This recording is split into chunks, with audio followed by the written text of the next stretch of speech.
Belki bunlar sizin gelecekte iyi günleri idrak ettiğiniz zaman geriye dönüp yüzüne bakacağınız günler olacaktır.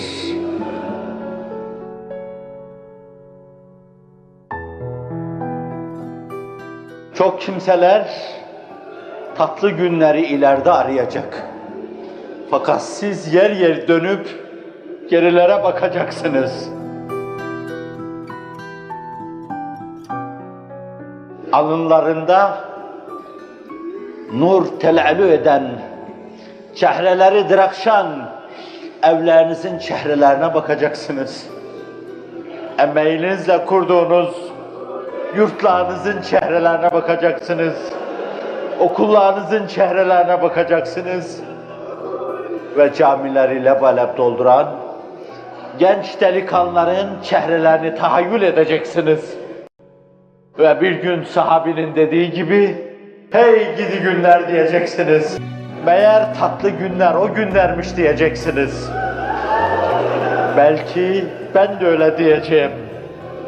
Ama belki yerin altında, belki de yerin üstünde ben de öyle diyeceğim. Hey gidi günler, tam yaşanacak günlermiş. Hiç durmadan gecelerinde koşulacak günler. Hiç durmadan soluk soluğa köheynanlar gibi gündüzlerinde koşulacak günler.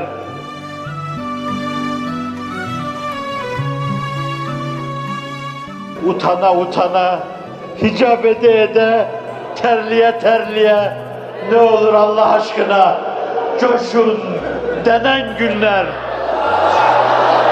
Burs verin, kurbanlarınızı verin, İmam Hatip yapın, yurt yapın, pansiyon yapın, okul açın, açın deyip terin tabandan çıktığı günler. Ben de diyeceğim, siz de diyeceksiniz. Bugün belki bu günler hicranlı günler, belki hasretli günler, ama bir gün gelecek, özlenen günler olacak.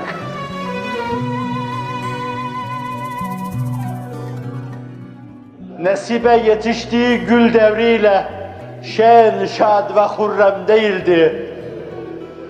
O Uhud'u düşününce seviniyor ve gülüyordu. Sırtında elin, yumruğun girip saklandı. Sırtındaki yarayı gösterdikleri zaman mesut ve bahtiyar oluyordu. Gül devrini yaşarken değil.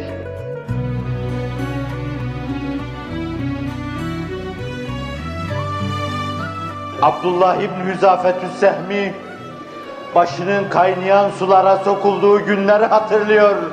Hey gidi günler diyordu. Hüzeyfe babasının evinden kovulduğu günü düşünüyor. Hey gidi günler diyordu. Ammar yeldire yeldire geziyordu. Sırtında ateşlerin söndürüldüğünü düşünüyor. Hey gidi günler diyordu. Zübeyir bin Avvam hasırlara sarılıp yakıldığı günleri hatırlıyor. Hey gidi günler diyordu. Onlar hey gidi günlerdi. Çünkü o günlerde müminler tırmanma şeridinde sürekli olarak tırmanıyorlardı. Hiçbir şeye gönül kaptırmadan, başka hiçbir sevgiye dilbeste olmadan, turnikeye önce girmiş olmanın hakkını araştırmadan, hizmet karşısında hakkı temettü aramadan, sadece hizmet diyor ve yürüyorlardı.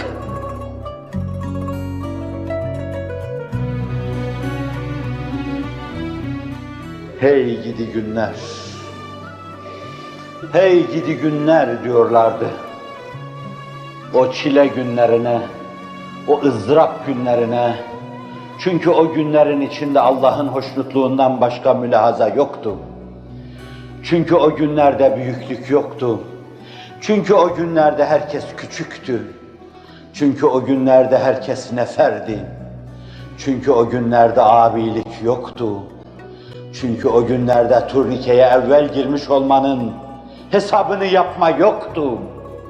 Çünkü o günlerde kun inden nasi ferden minen nas vardı. İnsanlar arasında insanlardan bir insan ol vardı.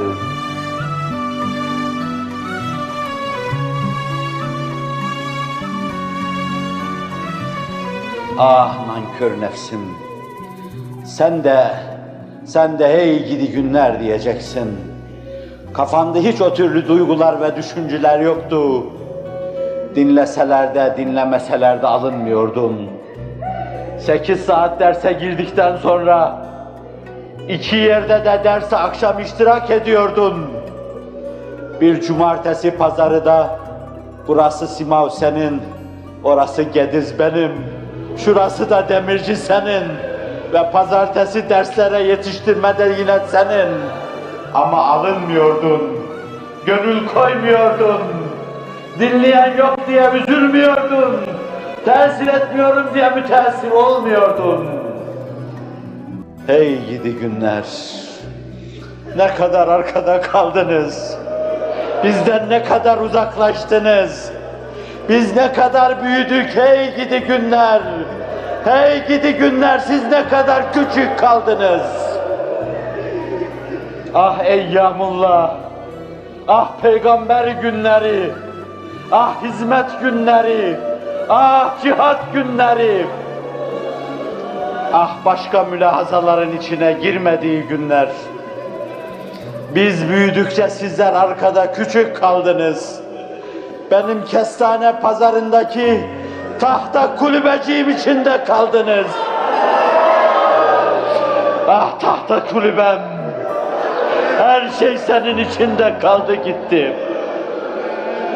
Ah küçüklük, sen ne iyiydin. Arkadaşlık seninle. Hey gidi günler.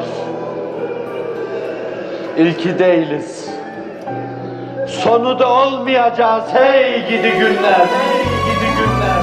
İmamlık makamında ağlıya ağlıya namaz kıldırılan günler. Kur'an okurken kalp duracak hale geldiği günler. Hey gidi günler. Uhuvvet, sevgi, yürekten alaka, birbiriyle fertler sarmaş dolaş olurken, dışarıdan gelenlere aman Allah'ım bu ne kardeşlik, bu ne uhuvvet dedirttiği, hey gidi küçük günler, o kadar büyüdük ki, eğilip de sizi tanıyamıyoruz, sizi göremiyoruz. Biz büyüdük, Everest tepesi olduk. Ah küçük günler, sizler Lut Gölü gibi zeminden 200 metre aşağıda kaldınız. Ah yıkılası abilik, ah yıkılası saltanat, ah yıkılası makam mansıp sevgisi, ah yıkılası şirk ifade eden, yaptım, ettim, çattım, kurdum, verdim, ettim, eyledim. Haşa ve kella, yapan oydu, eden oydu, eyleyen oydu. Hey gidi günler, böyle düşünüyorken nerelere düştük? Düşünüyorken düşlere takılıp kaldık. Düşünüyorken suçtuk. Hey gidi günler, Nesibe gibi aydındı günlerimiz. İbni Hüzafe gibi yürektendi. Babasının evinden kovulduğu zaman çok şükür Resulullah'a gitme yolunu buldum diyen Hüzeyfe kadar mesuttu. Hamza'nın günleri kadar fütursuz, pervasızdı. Ali'nin günleri kadar ten sevdasından, ceset sevdasından, rahat ve rehavetten uzaktı. Ne çabuk değişiyor günler. O günlerin yerini yumuşak döşekler aldı. O günlerin yerini birkaç odalı evler aldı. O günlerin yerini günde 3 defa sofralara konup kalkan birkaç çeşit yemekler aldı. O günlerin yerini evladı iyal aldı. Çoluk çocuk aldı. Cumartesi ve pazar, haftanın birkaç günü belki, hafta içi işini yaptıktan sonra 2 günüm, 3 günüm de cihatta geçsin diyen insanların cihat günlerinin yerini, haftada birkaç günlük cihat günlerinin yerini, başka duygular, başka düşünceler, başka kılıklar, başka kıyafetler, başka şekiller, başka sevdalar aldı. Hey gidi günler!